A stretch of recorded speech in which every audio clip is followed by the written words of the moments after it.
How's it going, guys? Skoks, Chicago Blackhawks Central, going to recap the last three games. Not very pretty, but a few tough games against some pretty tough teams. 3-2 loss against the Hurricanes, 5-1 loss against the Panthers. A whole lot going on with the national media. A lot of talk going on.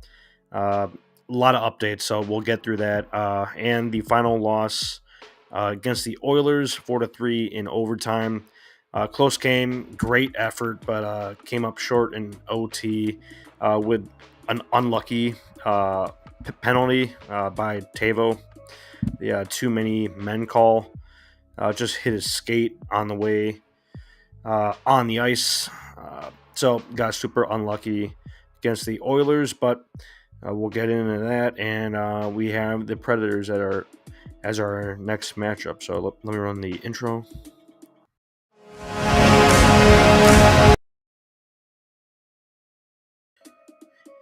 Yeah, so let me bring up the lineup from practice, the newest update of the lineup today on Thursday. They were there this morning back at the Fifth Third Arena for practice, so we'll get into that. And yeah, so that's the lineup, but let's just go over the games really quickly before the Oilers matchup that I really wanted to get into. But the 3-2 loss against the Hurricanes, not a great showing at all. Once again, Mikko Rantanen scoring his first goal as a Hurricane. Taylor Hall did not play in this game. I believe he was out with an illness, but Rantanen gets his first goal as a Hurricane. Juha Haska, he had 2 assists for the Canes. Jakob Slavin, 1 goal for the Hurricanes as well. Seth Jarvis, he stays hot with 20 goals on the season. First goal to game. Mikheyev, very good goal from him, actually. His 9th goal of the year. So good on him once again. Rantanen, he scores in the second period there. Slavin and Bedard does get that final goal of the game, but 3-2 loss to the Hurricanes. Face-off percentage was pretty good, 51% against the Hurricanes, 49. These shots once again staying near like an average of 20 shots per game, which is just not going to get it done at all. 20 shots on net this game against 27 for the Hurricanes, and that's just not going to work, man. You cannot get the puck on net 20 times and expect to score a bunch of goals and win. It's not how it works, but bit of a rough going against some top teams. Panthers 5-1 loss. They showed us how it's done, right? A cup contending team, just a great team overall. Great depth on the hit squad. Sam Reinhart, 3 points, 1 goal, 2 assists. For Hagee, 2 points, 1 goal, 1 assist. And Barkov, he had 2 assists on us. Landon Slaggert, he scores 7 seconds into that game at the UC.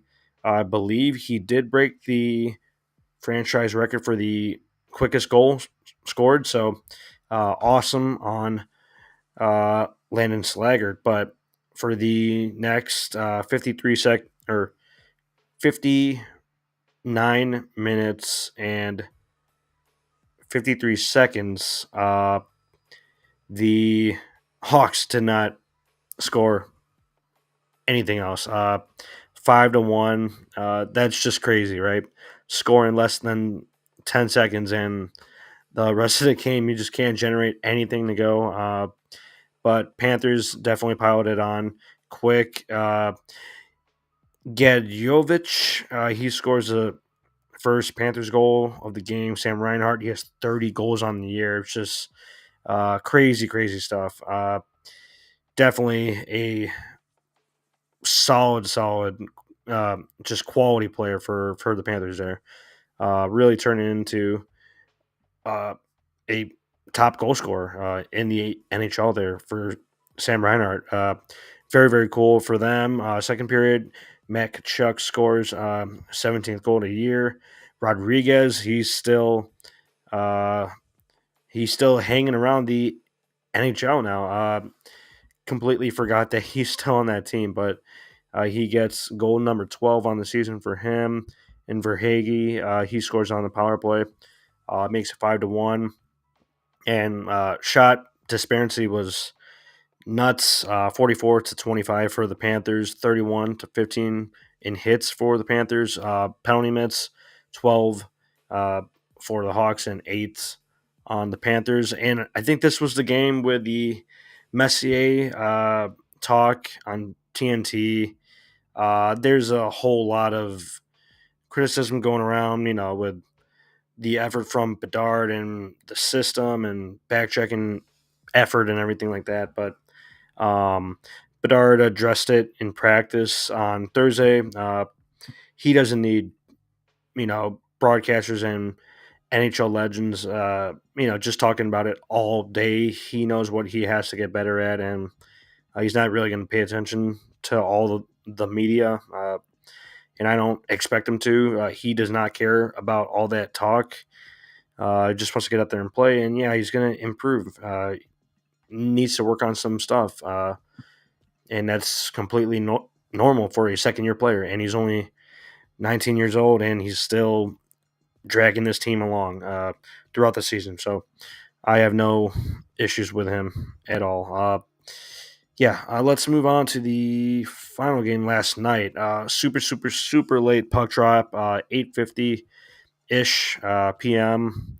at the UC, which is just insane against the other Connor and the Edmonton Oilers. I believe we did keep McDavid off of the score sheet.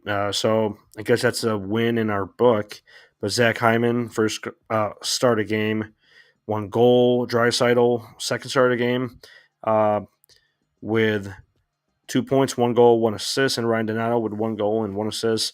Ryan Donato's trade value is just, I mean, he is having a monster year for us, and he's probably getting traded. And we'll get into some more of the trade deadline talk soon, a bit closer to the deadline. I don't want to jump the gun on anything because you know how these rumors spark up week of the deadline, and there's already been a handful of trades, smaller trades. Before we're even getting super super close to the deadline. But yeah, there's definitely going to be some Hawks talk to get into with some pieces that might get moved here, or possibly picking up a player at the deadline, which I'm kind of leaning towards right now. Just someone that brings in some pedigree, just some quality to the top six, or uh, even middle six, just to help some of the young guys, and just some better quality than like Jason Dickinson, which is hurt right now. Craig Smith just returned from IR, but looking for someone that can kind of push us in the right direction.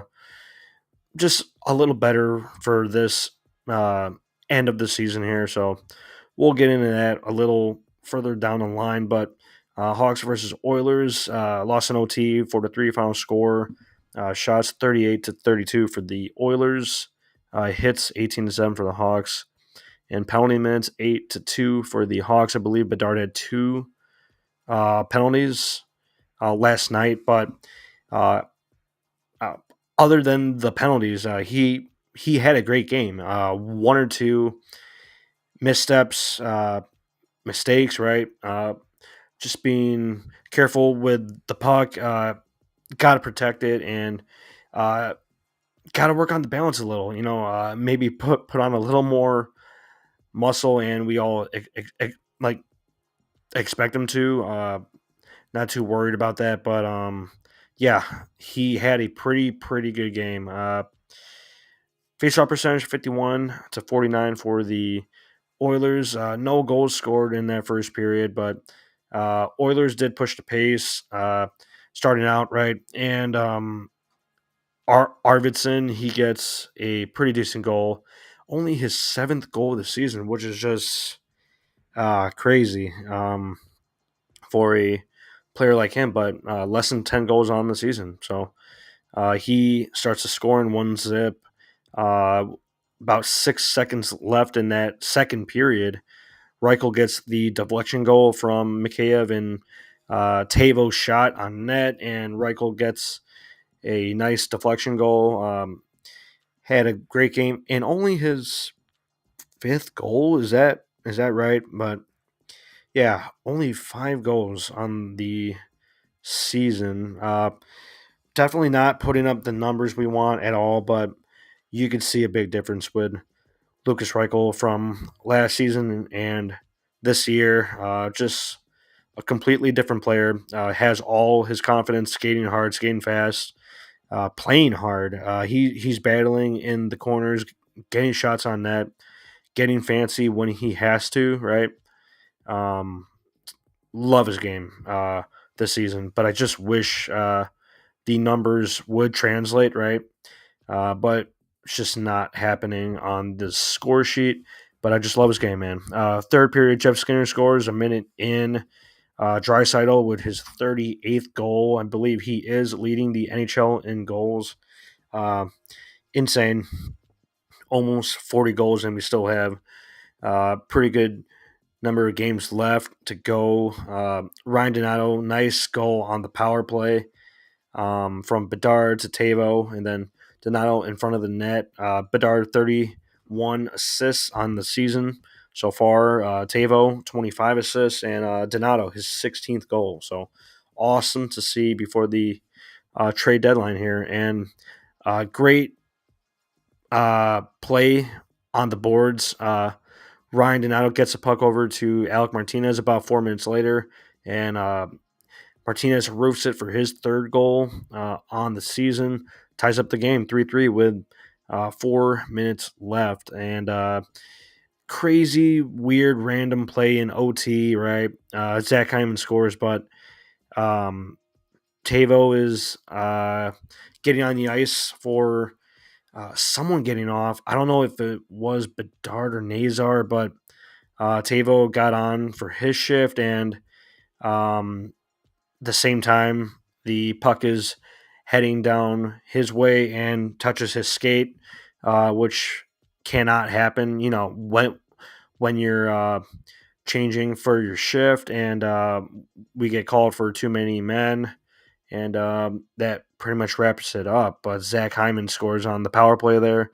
Evan Bouchard, 34 assists. Connor McDavid, 49 assists on the season. Just monster player, and Zach Hyman, his 19th goal on the year on the power play. Just a random weird play, unlucky.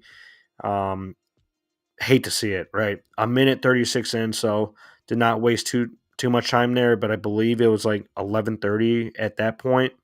Maybe later. I don't remember exactly what time that was, but almost midnight, playing overtime at the UC, which is crazy to see, but very late puck drop start time for the TNT broadcast, and I believe it was on HBO Max as well for their sports channel on there now. So that wraps up the 3-game bundle for this week. But just taking a look at the Preds, the Predators, we are playing them tomorrow night on Friday, 7:30 p.m.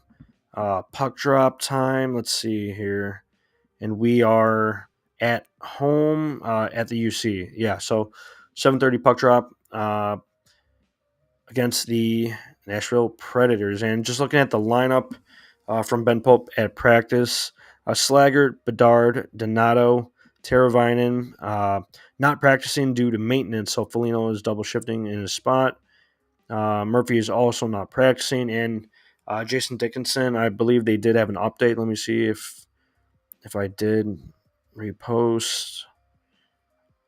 I'm pretty sure I did. Let's see if I could find it. Yeah, Jason Dickinson has a high ankle sprain, and we'll take some images on Friday to determine the severity. But that seems like the best case scenario. Yeah, that sounds good. High ankle sprain. Because when I saw the replay, looks like he completely twisted his knee, his leg, and that could be very, very bad, right? ACL, MCL, whatever extreme injury, but I guess that is good to hear. If it's a high ankle sprain, sure didn't look like it, but we'll find out tomorrow on Friday how severe that injury really is. And just taking a look at the lineup really quick: Foligno, Kurashev, Bertuzzi, Maroon, Reichel Smith. And I did like seeing Craig Smith back in the lineup. Thought his speed popped off pretty well for his first game back, so that's good to see.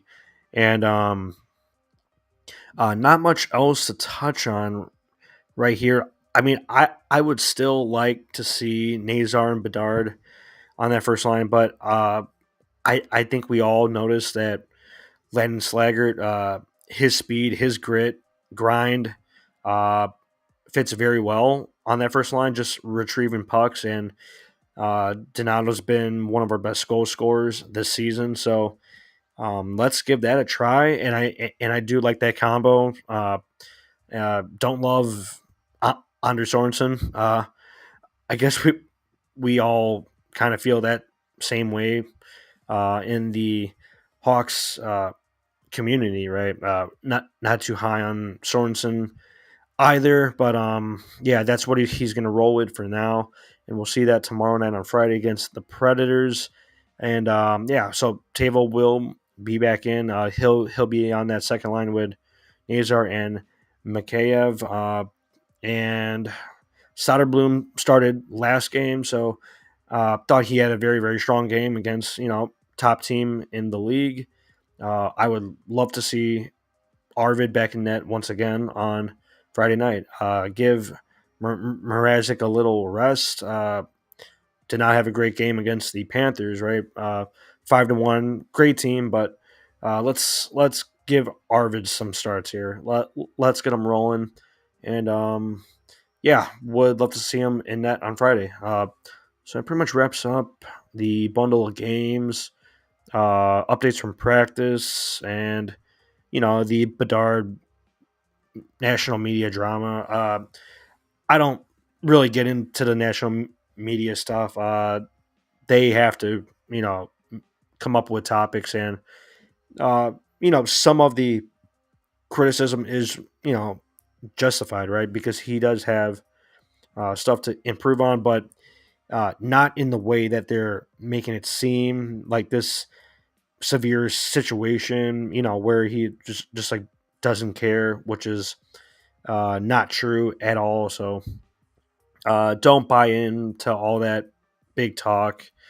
Yeah, because they have to come up with stuff to talk about all day, basically. But that pretty much wraps it up. And yeah, game on Friday night, and we are playing a back to back. So let me double check on the schedule, and then we will probably wrap up on Sunday since we're going Friday, Saturday here. Let's see.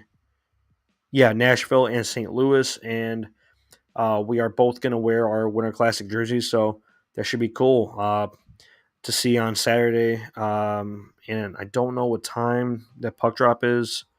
That's 6 p.m. on Saturday. All right, yeah. So Winter Classic uniforms and should be awesome. So we'll see you then.